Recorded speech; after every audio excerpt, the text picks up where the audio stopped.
A backroom deal, a betrayal, a masterstroke. Call it what you want, but what just happened between Canada and China has completely rewritten the rules of North American trade. I'm talking billions of dollars, tens of thousands of jobs, and a relationship with the United States that may never be the same. Welcome to US-Canada Daily. I'm Michael, and in the next 5 minutes, I'm going to show you why this EV deal is the most important story you're not hearing enough about. Let's get into it. Here's what went down. On January 16th, Canada made it official. They slashed tariffs on Chinese-made electric vehicles from a punishing 100% down to just over 6%. That's not a typo. Overnight, Chinese EVs went from being basically banned to welcomed with open arms. Now, why would Canada do this? 2 words: affordability and jobs. Carney's government is betting that billions in Chinese investment, we're talking battery plants, assembly facilities, supply chain infrastructure, will revitalize Ontario and Quebec's struggling manufacturing sectors. They're projecting 40,000 new jobs by 2027. But here's the kicker. This move directly contradicts U.S. policy. Washington has spent years trying to wall off Chinese EVs over national security concerns, and Canada just ignored that completely. The question everyone's asking, was this calculated or catastrophic? And wait until you hear how Trump responded, because what he did next shocked everyone. At first, the White House went nuclear. Trump threatened 25% tariffs on all Canadian goods. We're talking cars, lumber, steel, everything. The message was clear: you don't cozy up to China while we're in a trade war. But then, plot twist, within 48 hours, Trump completely changed his tune. He went from "Canada betrayed us" to "maybe we can work something out if American companies get their cut." Classic Trump negotiation: hit hard, then pivot. So what's really going on here? 3 theories. 1, Trump realized he can't actually stop the Chinese EV wave, so he's trying to get U.S. automakers into the supply chain before it's too late.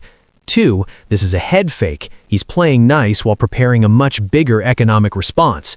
3, Trump sees an opportunity. If Canada becomes the North American gateway for Chinese EVs, U.S. firms could manufacture components, assemble vehicles, and still access Chinese tech without directly dealing with Beijing. Which theory is right? Honestly, probably all 3 at once. That's the chaos we're living in. But here's where this gets personal, because this deal is about to hit your wallet hard. All right, let's cut through the politics and talk about what this actually means for your life. If you're in Canada, get ready for drastically cheaper EVs. We're talking 25 to 35% price drops by late 2026. That $50,000 electric SUV could be $35,000 by next year. Chinese manufacturers like BYD and NIO are already scouting dealership locations in Toronto and Vancouver. For middle-class Canadians who've been priced out of the EV market, this is a game changer. If you're in the US, you're about to watch your northern neighbor get a massive competitive advantage while you're stuck paying more. Why? Because if those Canadian-assembled EVs with Chinese components try to cross the border, they'll get slammed with tariffs. You might literally drive to Canada to buy a car and can't bring it home. Wild. But here's the employment angle nobody's talking about. Canada has been hemorrhaging skilled workers to the U.S. for years: engineers, tech workers, tradespeople. Carney is betting these new EV megafactories will reverse that brain drain. We're seeing job postings for battery chemists, electrical engineers, assembly line supervisors, positions paying $80K to $120K in Canadian dollars. Meanwhile, U.S. automakers are panicking. Ford and GM just spent billions building American EV plants, and now they're watching Canada undercut them with cheaper labor in Chinese tech partnerships. Some analysts are predicting U.S. layoffs in traditional auto manufacturing within 18 months if this deal holds. Here's the wildest part. This could actually make Trump's tariff threats backfire. If EVs get cheap enough in Canada, Americans will just buy used ones and import them, or we'll see a black market for Canada-registered vehicles. You can't tariff individual consumer behavior. So is Carney genius or a fool? That depends on what happens next, and I'll tell you why in just a second. Here's the bottom line. This is the biggest shift in North American relations since NAFTA, maybe bigger. Carney is gambling that Canada can play the US and China against each other and come out ahead. It's bold, it's risky, and honestly, it might actually work.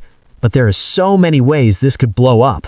What if Trump really does impose those 25% tariffs? What if Chinese EVs have hidden security vulnerabilities? What if this triggers a full-on trade war that crashes both economies? I want to hear from you. Are you Team Carney, diversify and get cheaper EVs, or Team Trump, national security comes first, even if it costs more? Drop your take in the comments, and if you're watching from Canada, tell me, would you actually buy a Chinese EV? This story is just getting started, and I'll be covering every twist and turn right here on US Canada Daily.